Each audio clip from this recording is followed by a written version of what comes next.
બે રાજ્યોના માનનીય મુખ્યમંત્રી શ્રી મુખ્ય મહેમાન તરીકે આમંત્રિત છે અને પધારવાના છે.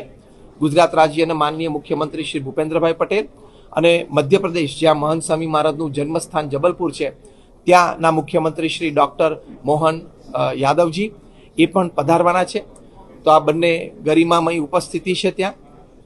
સાથે સાથે 2 લાખ ભક્તો દેશ પરદેશથી પધારશે. દુનિયાના 14 દેશોમાંથી લગભગ 13,500 ભક્તો NRIs બધા પધારવાના છે. દરેક માટે સુંદર વ્યવસ્થાઓ થયેલી છે. આ 2 લાખ ભક્તોને એન્ટ્રીમાં જ ફૂડ પેકેટ પણ આપવામાં આવશે, કારણ કે સાંજનો સમય છે. પૂર્ણ રાત્રિ ભોજન આ ફૂડ પેકેટમાં છે. અને લગભગ 14,000 સ્વયંસેવકોએ આ 34 વિભાગોમાં આ સેવારત છે. તો આવી રીતે આ સુંદર આયોજન થયેલું છે. અને કહ્યું એમ આખા વર્ષ દરમિયાન મેડિકલ કેમ્પ દ્વારા, બ્લડ ડોનેશન કેમ્પ દ્વારા, વ્યસન મુક્તિ અભિયાન દ્વારા, યુવાનોમાં ચારિત્રના ઘડતરના અનેકવિધ કાર્યક્રમો આખા વર્ષ દરમિયાન થયા છે. એ આપ સર્વે મીડિયાકર્મીઓ લોકો સુધી આ જાગૃતિ પહોંચાડી છે, એટલે આપનો પણ આભાર છે.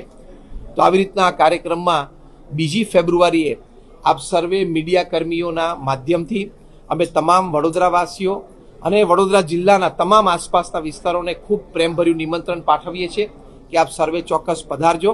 અને આપ મીડિયાકર્મીઓનો પણ ખૂબ આભાર માનીએ છીએ કે આપ સર્વે અમારા નિમંત્રણથી પધાર્યા અને આપ સર્વેના માધ્યમથી લાખો સુધી આ વાત પહોંચશે